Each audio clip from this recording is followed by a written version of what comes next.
Hey, I am Angela Sharp, and welcome to today's Daily Mix. You know what the Daily Mix is about. I'm going to tell you everything that's going on in and around St. Louis, basically keeping you in the mix. Get it? Right? Well, there's a new character on Sesame Street, Julia.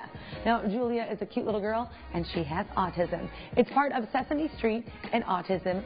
See Amazing in All Children, and there she is right there on your screen. She's kind of adorable. Now, this started as an online initiative, and now Julia is going to make the show. Now, the goal is to focus on what kids share in common, not their differences. Plus, about 1 in 68 kids has autism, and kids with autism are about 5 times more likely to be bullied, which means it's pretty good that we are letting kids know about autism. Plus, a lot more kids with autism are in the regular classroom, and you don't want them to get bullied. You want to make friends with them. Now, Julia is already on an online story, so kiddos might already be familiar with her. If you want to check out more on Julia, go to sesamestreet.org/autism. And Google Express expands their overnight delivery right here to St. Louis. It was an alternative to Amazon Prime. Now, Google is not a realtor, so it's working with about 18 stores. It's got Target and Costco, Barnes & Noble. There's also a Wrigleyville store, so if you're a big Cubs fan. Now, it does have a yearly membership, or you can purchase a la carte. Now, there is a free 3-month trial that you can sign up for, and they use FedEx or UPS to ship, so it'll be interesting to see if Google can compete with Amazon Prime. All right, let's get started with today's Daily Mix.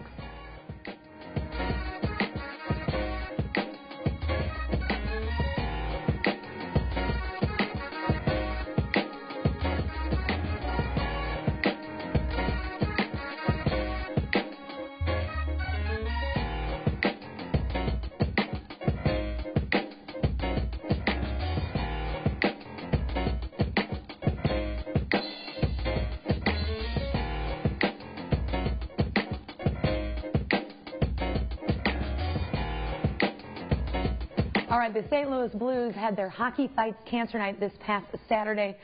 They had an outside performance. There was a blue carpet. There was a board where you could put your little photo of the loved one that you know that is fighting cancer. Plus, of course, the Blues players came down with some very special guests. There was a band outside. Their Story of a Year, which is a huge band, and as you can see from that photo right there, drew a whole bunch of people for that. Plus, the Blues players wore jerseys during the pre-game skate. They're right there on your screen. The back of them was also purple, and they're going to be auctioning those off. The online auction for those actually started today. You can go to stlouisblues.com to check those out. And there was also sad news in Bluesland as Jimmy Roberts passed away. He was one of the original Blues. He was the first player taken in 1967 draft by St. Louis. He was known kind of as the sixth man. He wore number 6. Plus, he also played forward and defense, sometimes during the same game, which is pretty much unheard of now. He won many Stanley Cups, although none with St. Louis. And he was actually scheduled to drop the ceremonial puck on Saturday because he's fighting his own battle with cancer, but sadly he passed away Friday from cancer, so he will be missed. And in other Blues news, Blues forward Schwartz has fractured his left ankle. Yeah, he hurt it at practice on Friday. Basically, he was going for a shot on L. The puck bounced back at him. He went for it and then ran into the goal. Now, he's going to be out for 12 weeks recovering from surgery. He'll miss at least 41 games, which is almost half the season. Ty Ratty has been called up in his absence. And, you know, we've been dealing with a lot of injuries over there at the St. Louis Blues. Stastny has a broken foot. Berglund is out with a shoulder. Berglund's skating, but he's going to be out for a really long time. And Fabry has a concussion. Now, they said Fabry might play in tomorrow night's game. Shattenkirk has also been out with a lower body injury, but Shattenkirk is expected to play tomorrow night. And after all, tomorrow night is Shattenkirk bobblehead night, so hopefully he'll be able to take the ice and hear the cheers and see other fans bobbling his head at him. Now, Ballpark Village has a free hockey jockey shuttle to every St. Louis Blues home game. You can park at Ballpark Village. About 1 hour before game time, the trolley will pick people up at the north entrance, that's over there near Fox Sports Midwest, and drop them off at the front doors of the Scott Train. Now, the shuttles features prizes and giveaways if one completes a data card while they're there. For more information, check out stlballparkvillage.com. Now, if you drive or ride the Metrolink, you need to pay attention. The Metrolink south entrance of Stadium Station will be closed for several months. That is due to the Spruce Street Bridge construction.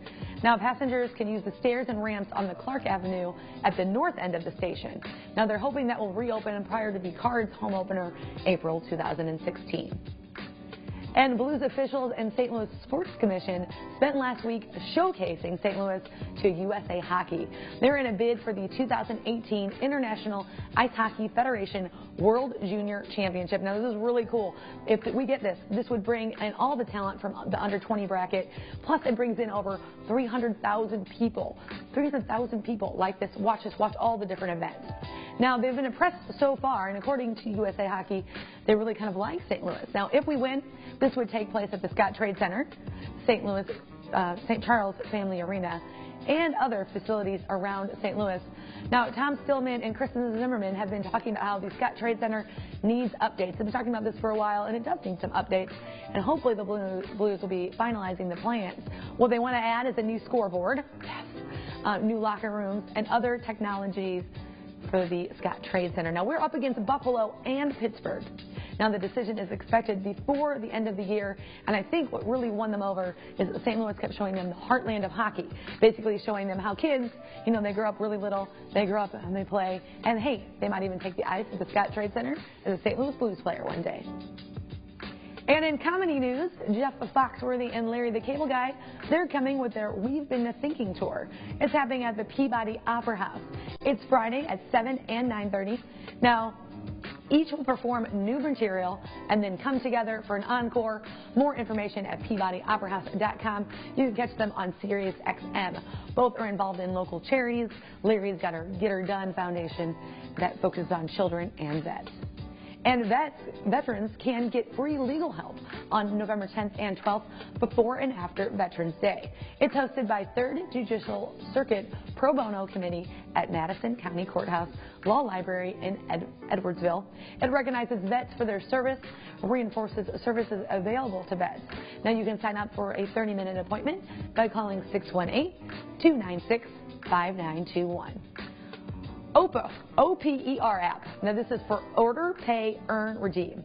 It's a free dining app where users can order and pay for food while earning 5% back on every participating restaurant purchase. Now, it'll be available later this month, and it's already got 100-plus area businesses on it. Now, it's headquartered and launched here in St. Louis. Basically, the guy was from St. Louis. He left. He came back here. He's going to launch this, but he wants it to become international.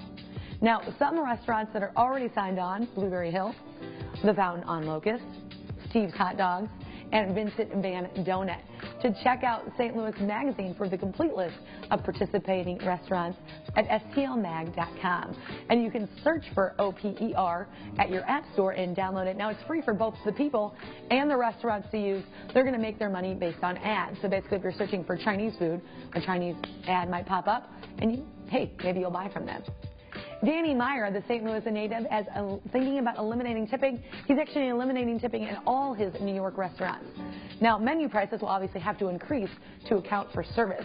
Now, according to the Post-Dispatch, area restaurants have very mixed reviews on this. Some people think it's a fantastic way to, kind of make the servers and the kitchen staff all have the same pay scale. Others worry about the quality of service because if I'm not getting tipped, am I really going to be super pleasant, or will I be kind of not so pleasant? So it's kind of interesting. It'll be interesting to see how that goes. And they need to get servers in the mindset because some of these servers are used to making about $40 an hour serving, and now they won't be making that. Have you ever wanted to see St. Louis from space?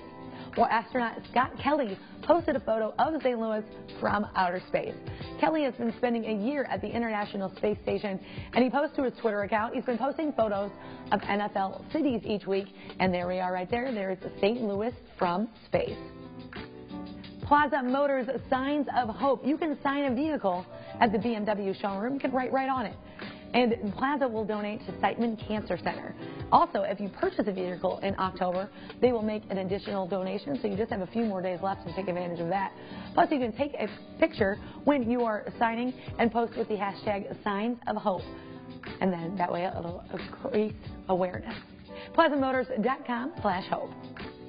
Missouri Botanical Garden, Children's Garden, is having their seasonal closing this weekend. The Children's Garden admission is free with the General Garden ticket. Now, they've got Pot a Plant Station, Get a Plant to Take Home, nature-inspired pendant. You can make a nature journal. You can learn about bats, and you can learn about birds. You can even make a nature mask. There's so much stuff for you to do. There's World Bird Sanctuary will be there also, and Finn, the Garden Frog mascot. You got to see him. He's going to be there. Activities are Saturday and Sunday from 9 a.m. till 3. Now, the Children's Garden is open daily through Sunday from November 1st. They're going to be going from 9 a.m. to 4. You can go to mobot.org/Finn. Cranksgiving 2015 is almost here, and no, it's not about being cranky on Thanksgiving. It's the 10th annual family-friendly bicycle ride. Now, what you do is you ride, and it's a food drive. It's all sponsored by St. Louis Bee Works. It's Sunday, November the 8th. Riders will cycle from grocery store to grocery store along the route and buy food items for donation. Now, the routes can range from 5 to 50 miles, and food is donated directly to food outreach. Now, you're going to start and end at the City Museum. Last year, over 825 cyclists brought in over 11,000 food items, so they did a good job there. It's beeworks.org/Cranksgiving for more information, and it's all right there on your screen. And this is the magical part of my show where I introduce my guests. I have Chris Clark from Cinema St. Louis with me today. I'm so glad to have you here. Very nice to meet you. All right, now, for somebody who may be living on a rock, because I know this has been going on for a long time. 24 years. 24 years. What would you tell them about this project?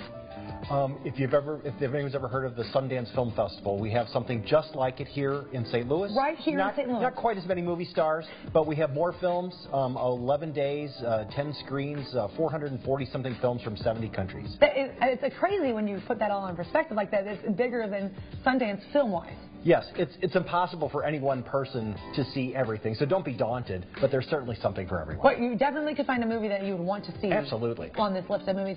Now, when is this happening? It starts on November 5th, a Thursday night. We'll have Alex Winter from Bill and Ted's Excellent Adventure. Oh, right on. With his new documentary, Deep Web, about the dark underbelly of the internet and Silk Road. We'll be here for that. And then 10 more days of films from all over the world, all over town. That is fantastic. And we were talking earlier about how somebody can figure out what film they might want to see. You guys do break them down, like I can read all the titles, but you also break them down in different sections that I might be interested in. Yeah, there's many different ways to look at it, and if you just went from A to Z, it would just be overwhelming. Your brain would be mushy by C. So we put things in, these are the French films, these are the Spanish films, these are films, are documentaries, and these are, but put them in little sections to help people kind of digest the information. Right, so I can figure out which one of those I really want to see. Yeah. Now, so do you have other different types of films? And one I want to talk about, you've been doing this for a little bit while now, but I know there's some that kind of really affect St. Louis and what everybody has been going on to race relation-wise. Yeah, we have a special series in the festival. This is the second year in a row we've done it, called Race in America, The Black Experience. This year there are about 27 feature-length films or programs, documentary shorts, things like that, that are spread all throughout the festival. Most of those screenings are free, and it was our way to sort of give back to the consciousness and people of St. Louis. Right, and it really, really does. It very much hits home to St. Louis. That might be a video you want to check out. What other kind of special events and highlights are going on? We'll have about 150 guests from all over the world who will be visiting us during the course of those 11 days. So many of the films you might not know when you get there, but there might be a guest director or an actor or a writer who's worked on the project sitting there. Right.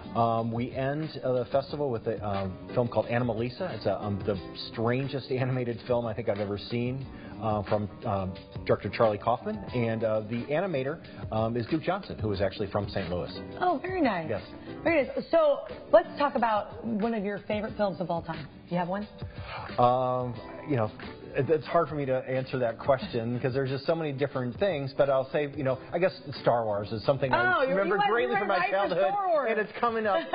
The next chapter is coming up, so, it's meant so much to so many people. Not a literate, heavy film for your brain, but, I've always enjoyed it, and so has the world, so why not? The film is about entertainment. You can get information, hard-hitting documentaries, but, just like in life, there's all facets. I love that. And how long have you been a part of this? I started as an envelope stuffer in the late 90s, I think 1997. Then I was a volunteer and then a board member, and then I was hired full-time in June of 2000 and haven't looked back since. I haven't looked back since. That's how you know you're very, very passionate about this project, which we're very much like.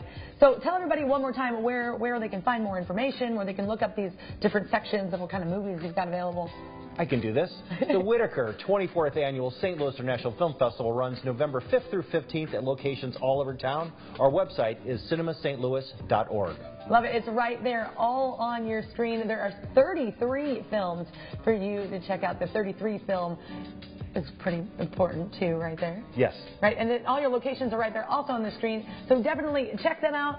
We thank you very much for having you on the show, very much. Now, remember to keep it locked right here on STL TV. And also make sure you follow us on Facebook and Instagram, YouTube, all those things. If you want to watch some past shows, you can do that there, too. And you can also drop us a line at the Daily Mix at STL TV. We want to hear from you. If something's coming on or coming up, let us know about it. Right here. I'll see you next time. Bye.